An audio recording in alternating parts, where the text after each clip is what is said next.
Bueno,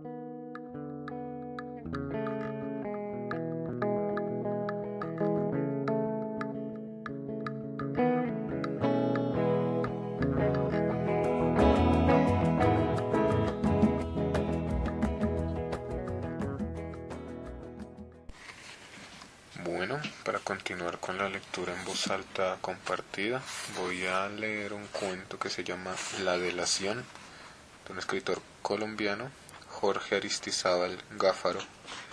Este cuento aparece en la antología publicada Libro al Viento, Sueñan los androides con alpacas eléctricas, y tiene este volumen la característica que reúne cuentos de ciencia ficción, pero narradas desde lo latinoamericano.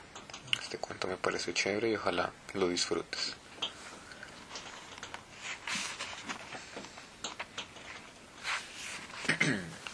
La delación.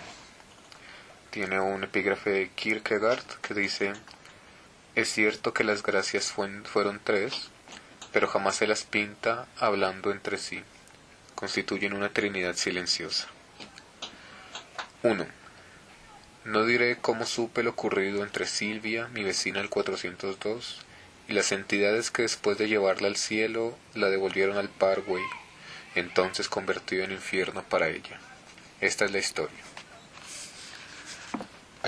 Hace muchos siglos, los Sculptor expulsaron a los Fornax de la 11ª dimensión de Sagitario, condenándolos a vagabundear clandestinos por el universo.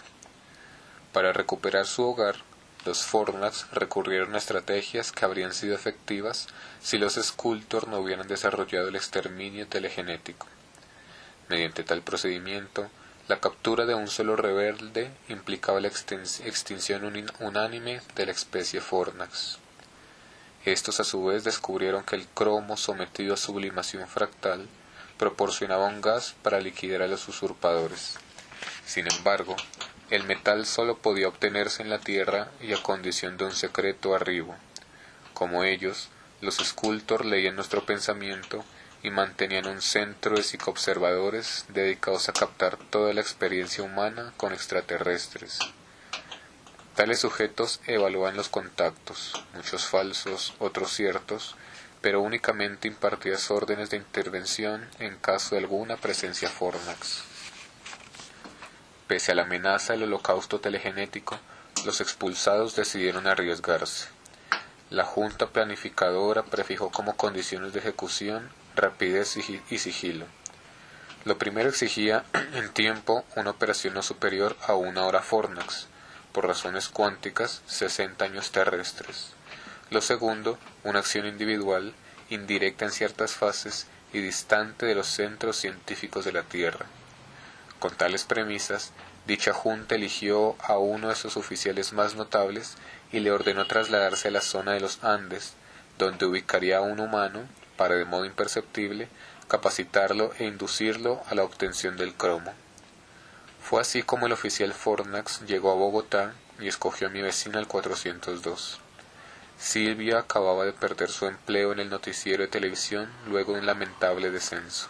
Por algunas infortunadas frases pronunciadas al aire, pasó de presentadora a reportera de farándula y de ahí al asfalto, cuando el director, tan drástico como sagaz, decidió que sus informes carecían de imaginación. Además, por aquellos días padecía un duelo amoroso, lo cual la perfilaba como sujeto ideal para los planes Fornax. 2. Hija de padre suizo y de madre caribeña, mi vecina lucía impune sus 25 años y una sensualidad provocadora de no pocos problemas. Tenía el cabello agreste, ojos para la penumbra y unos dientes grandes e injuriosamente cómplices de sus labios perversos. Solía tornar almíbar los aceites con que, después del baño, ungía la piel entre dorada y rosa de sus brazos, sus senos, su vientre, sus largas piernas. El agente Fornax la contactó por el Facebook y se las arregló para merecer algunas confidencias. Luego adivinó su ideal de hombre, le aventuró una cita y con el nombre de Carlos y la apariencia de un astro de cine se presentó. Al verlo, Silvia perdió el aliento. Durante la comida le habló de sus gustos, aficiones, desengaños. Más tarde, al bailar, fue indulgente al sentir que carecía de ritmo. Él, en cambio, no tuvo clemencia con sus ansias, y aquella misma noche y por las 3 siguientes la hizo gemir de cataclismos íntimos. Saciada y feliz, Silvia le expresó el temor de limitar sus relaciones a lo físico. Esperaba, además, ternura, y proponía tiempo en aras del conocimiento mutuo. En obediencia, Carlos la colmó de arrullos y caricias cuya alternancia con palabras dulces, frases sabias y silencios apacibles tuvieron el efecto de que otra vez las frondas del Parkway se vieran perturbadas por el disturbio de sus desafueros. Pero había que darle pausas al encierro. Mi vecina necesitaba aire y exhibirse con aquel amante que la enorgullecía. De la mano de Carlos, la ilusión del amor la encaminó por una ciudad que vio nueva. El sábado recorrieron la Candelaria, asistieron a una exhibición de arte en la Luis Ángel Arango, oyeron un recital de piano en el Teatro Colón y a la medianoche se besaron bajo la luz ambarina, bellísima, de la Plaza de Bolívar. El domingo siguieron la ciclovía de la calle 26, escudriñaron las estrellas en el planetario, almorzaron en la zona T, comieron helado en el centro andino y entraron a ver la Guerra de los Mundos. El lunes, Silvia anunció que no era día de salida. El apartamento delataba sus desmanes, así que con el pelo recogido y vestida apenas con un top y unos shorts, se puso a gatas para fregar el piso. Molesta porque él solo la miraba, le preguntó sonriendo si no tenía algo mejor que hacer. Él simplemente la tomó de un brazo, la estrechó contra su cuerpo y comenzó a infligirle sus embates de físico y ternura. Desde su languidez, Silvia lamentó no encontrar quien se ocupara de la ropa y la limpieza. Carlos atendió el requiebro y tras sumirla en un plácido sueño, se armó de escobas y jabones y dejó el apartamento reluciente. A mi vecina se le saltaron las lágrimas y se le estremeció el vientre cuando al despertar, él, vestido apenas con un top y unos shorts, la llevó a la cama el desayuno adornado con una margarita blanca. Había de llegar, sin embargo, la primera pelea.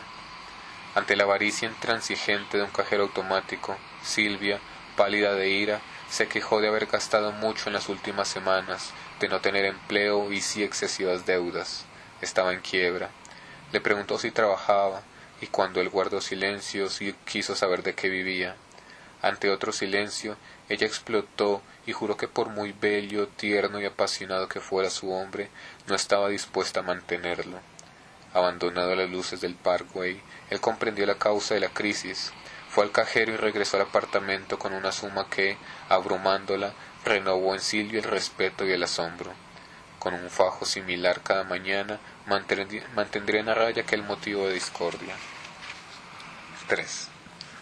El romance siguió vertiendo mieles, pero mientras que para ella eran las semanas más intensas de su vida, para él solo eran unos segundos en la ejecución de su tarea. Las fases iniciales, contactar al humano y detectar las fuentes de cromo, estaban cubiertas a satisfacción. Empero, la del adiestramiento debía llevarse con cautela y únicamente cuando fuera incondicional la sumisión de aquel gracioso organismo, cuyas previsibles reacciones, de no ser atendidas plena y oportunamente, podrían precipitar la criminal brutalidad de los Sculptor. Ignorante de tales cálculos, Silvia se entregaba a la euforia de gastar dinero. Compraba adornos para el apartamento, y vestidos, y artículos para ambos en las distintas incursiones a Unicentro, Boulevard y Centro Andino, de donde salían buscándose las sonrisas y los besos por entre los paquetes. En cierta ocasión, mientras hacían fila ante un puesto de pago, un individuo de ojos febriles y dedos ligeros manoseó a Silvia.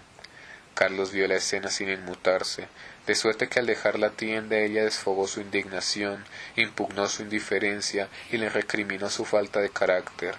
La tarde siguiente, cuando esperaban un taxi frente a la hacienda Santa Bárbara, 3 sujetos malolientes los rodearon y le arrancaron a mi vecina su Cartier. Carlos los alcanzó y los golpeó con inhumana violencia. Gracias a algunos oportunos, Silvia impidió un encuentro desenlace, pero durante días y solo hasta que él le llevó un tierno schnauzer, le estuvo viendo con temor las manos poderosas. Las impresiones de aquel episodio restaron entusiasmo a las salidas. El apartamento, ahora con perro, era opresivo, y a Silvia, por el perro, le resultaba insoportable ir en taxi. Entonces comenzó a cuestionarse cómo era posible que un hombre tan adinerado no tuviera auto. Carlos le leyó la mente y a la mañana siguiente puso frente al edificio un BMW 0 kilómetros color rojo, cuyas líneas se hicieron más espectaculares cuando él, dándole las llaves, le suplicó que lo condujera. Aquel día no salieron del apartamento, pero al siguiente, con el Schnauzer en las ventanillas, recorrieron la ciudad, pasearon por la sabana y visitaron la represa del Neusa. El viernes, sumándose a una festiva caravana, viajaron a Cali, donde Carlos, luego de varios días de frenético baile, probó que sí tenía ritmo. Ante el efecto del BMW, él le llevó otro azul que ella rechazó por considerarlo una extravagancia. Aclarado el error, retomaron sus salidas de consumo y solaz, hasta cuando Silvia, bajo las molestias de un periodo, las interrumpió al decirle que estaba harta de la farsa. Sabía que él era un mafioso, pero por nada del mundo seguiría siendo la mujer de un narco. No la enredaría en sus negocios, ni mucho menos la usaría de mula, así que podía irse al infierno con su sucia plata, su asqueroso BM y su mugroso perro. Otra vez en el prado del Parkway, Carlos aclaró el enigma. Al día siguiente, mientras los empleados de la casa musical se valían de poleas para subir a la azotea del edificio un piano de cola, le mostró a Silvia una cédula de ciudadanía en donde por segundo apellido figuraba un Puyana. A cambio de más explicaciones, se sentó al piano e interpretó al aire libre las sonatas de Mozart escuchadas en el Colón con un virtuosismo que hizo enrojecer de vergüenza a mi vecina. 4. Pero un piano y un perro a la intemperie eran barbarie para Silvia, y en la sala abigarrada del apartamento expresó su deseo de tener una casa amplia, con jardín y chimenea. Perdió el habla cuando en Altos de Hierbabuena, Carlos la invitó a tomar posesión de la mansión de sus sueños. Pasadas 2 semanas la tenían amoblada y con una servidumbre dispuesta a atender a los padres, amigos y compañeros de Silvia, invitados a la inauguración. Sus amigas, al comprobar todo cuanto ella les había contado y sin poder disimular la envidia, desplegaron con descaro sus recursos para seducir a Carlos. Al percatarse, Silvia lo llamó aparte y le recriminó su excesiva amabilidad, pero al final, entre sollozos, le pidió perdón y prometió controlar sus celos. Lejos de irritarse, él la consoló y en adelante fue de mármol ante toda palabra, sonrisa o roce de las abusivas. Una mañana, al sabor del desayuno en el jardín luminoso, cuando ya los padres de Silvia, complacidos por la invitación a la fiesta, hubieron tornado a su casa frente al mar, mi vecina evocó con humor sus objeciones. Para el buen señor era excesivo el academicismo casi maquinal de Carlos a la hora de tocar el piano. Para la buena señora, la casa era amplia y exquisita, pero fría. El perro, bonito, pero muy inquieto, y el yerno, guapo y elegante, pero como todos los hombres, tarde o temprano sacaría las uñas. Aun así, la señora se preguntaba si no sería mejor formalizar aquellas relaciones. Al respecto, Silvia extrañó que hasta la fecha Carlos no le hubiese propuesto matrimonio. Iba a comenzar a lamentarse, pero él la interrumpió con la petición susurrada al oído y un anillo que hizo palidecer al sol. 5. La boda se realizó en la iglesia de Santa María de los Ángeles y la recepción en la Fontana. La ruta del rito se iluminó al paso de la novia, cuya faz parecía haber sido alcanzada por la mirada de Dios. Se sentía bendecida y tan plena de santidad que primero en el altar y después durante el vals creyó levitar de la mano de su esposo. La pureza de su expresión difuminó el rictus fiscal de los padres, hizo ruborizar de culpa al director del noticiero y hasta las amigas más envidiosas sucumbieron de respeto y piedad cuando la vieron partir a sus lunas en las islas griegas. De regreso, Silvia, con una serenidad de vestal, daba cuenta de la dicha que ni en sueños hubiera vislumbrado. Carlos, desde el piano y con notas menos rígidas, parecía expresar igual sentimiento. Se mostraba tranquilo, pues el tiempo vivido en la tierra equivalía a segundos de la hora prevista para ejecutar su peligrosa y definitiva misión. Aun así, le sugirió a Silvia iniciar algunos estudios de informática, útiles para emprender un proyecto promisorio. Ella repuso que quería tener hijos, muchos hijos, 4 o 6, y que sólo entonces lo satisfaría. No tardó en arrepentirse, se creyó mezquina ante el hombre que jamás había desatendido sus caprichos y anduvo días angustiada, acusándose de su egoísmo. Él, por su parte, hizo cuentas y encontró que no debía preocuparse. 4, 6 u 8 hijos le tomarían a lo sumo 10 minutos y aún así le sobraría tiempo. Mi vecina no soportó más. Una noche, ante los resplandores de la chimenea, se arrodilló a su lado, le apartó las manos de marfil y con la mirada baja le aseguró que los hijos podían esperar. Sabía que lo del estudio era por su bien y estaba dispuesto a obedecerlo. Carlos, amoroso, le acarició los cabellos, le respondió que no había prisa y que conforme ella lo deseara, tendrían sus hijos. Fue entonces cuando Silvia levantó el rostro y uniendo las palmas en gesto de adoración, pronunció la más infortunada de sus frases. Tú no pareces humano, eres un ángel, eres un ser de otro mundo. Al captar aquellas palabras, los psicoobservadores de Sculptor dirigieron su atención a Bogotá, verificaron datos y al instante ordenaron la captura de Carlos. Ante el asombro de Silvia, una corona de luz púrpura rodeó la cabeza de su esposo, lo convirtió en un haz brillante de partículas azules y lo fue absorbiendo hasta hacerlo desaparecer en medio de un sonido agudo y desgarrador. Como el schnauzer no cesara de dar saltos y ladrar, una fosforescencia lo envolvió y lo redujo a un humeante montículo de pelos. Consternada por aquellas visiones, Silvia se llevó las manos al rostro y prorrumpió en gritos de horror. Iba a huir cuando un oficial Sculptor en aparición hologramática se le presentó, le explicó su guerra con los Fornax y el engaño al que la habrían sometido durante los próximos 60 años si ella no hubiera descubierto al impostor. En gratitud por la delación, gracias a la cual se logró el exterminio de la especie enemiga, el oficial le colgó un collar de aluminio y piedras pómez, elementos que, recalcó, eran los más preciosos de Sculptor. Acto seguido emitió unos sonidos ridículos y desapareció. 6. Silvia no solo tuvo que llorar. En las semanas siguientes, decenas de empresas, alegando hábiles defraudaciones, le quitaron hasta el piano. Debió volver al 402, donde recurrió al silencio para evitar la compasión paterna y al cerrojo para alejar a las amigas que, indignadas, exigían saber los pormenores del divorcio.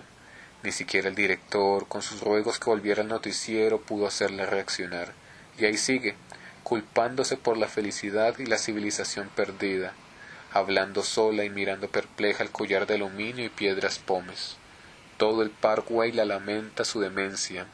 En las noches se asoma a la ventana para insultar al firmamento. Fin. Espero que te haya gustado.